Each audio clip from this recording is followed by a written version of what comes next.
Je vous le disais tantôt, la RDC est représentée au plus haut niveau dans cette rencontre capitale pour le pays. Félix Tshisekedi a profité de son séjour kényan pour s'entretenir avec ses homologues et autres dirigeants, notamment le président français Emmanuel Macron, sur le potentiel que regorge son pays et les répercussions souhaitées tant sur le plan national et continental. Éclairage à travers ce récit de la rédaction signée Dieudo Mwamba.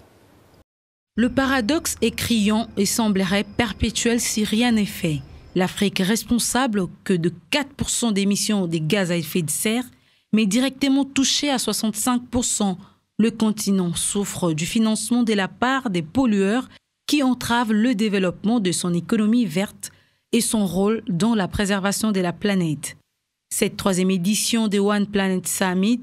qui se tient pour la première fois en Afrique, souligne donc l'importance du continent en tant que partenaire mondial, faisant face à tant de défis qu'à des opportunités, notamment dans le domaine des solutions innovantes d'adaptation et de résilience.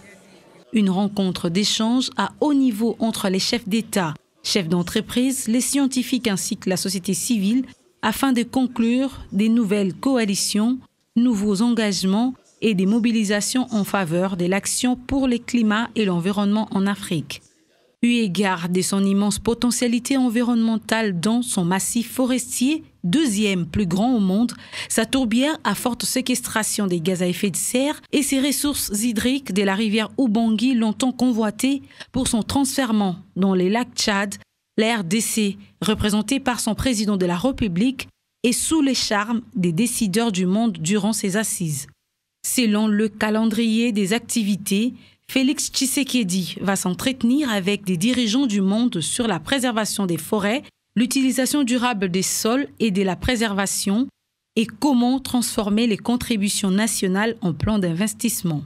S'agissant des risques environnementaux qui représentent les transfèrements des eaux des Lubangi vers le lac Tchad, les scientifiques congolais préviennent les présidents de la République de ne pas céder aux pièges qui lui seront peut-être tendus à Nairobi par ceux qu'ils qualifient d'ennemis de la RDC. En tant que troisième personnalité de l'Union africaine, le président de la République tient à l'aboutissement des accords sur des nouveaux modèles d'économie pour les énergies renouvelables en Afrique afin de contribuer à la préservation de la planète et la lutte contre le changement climatique.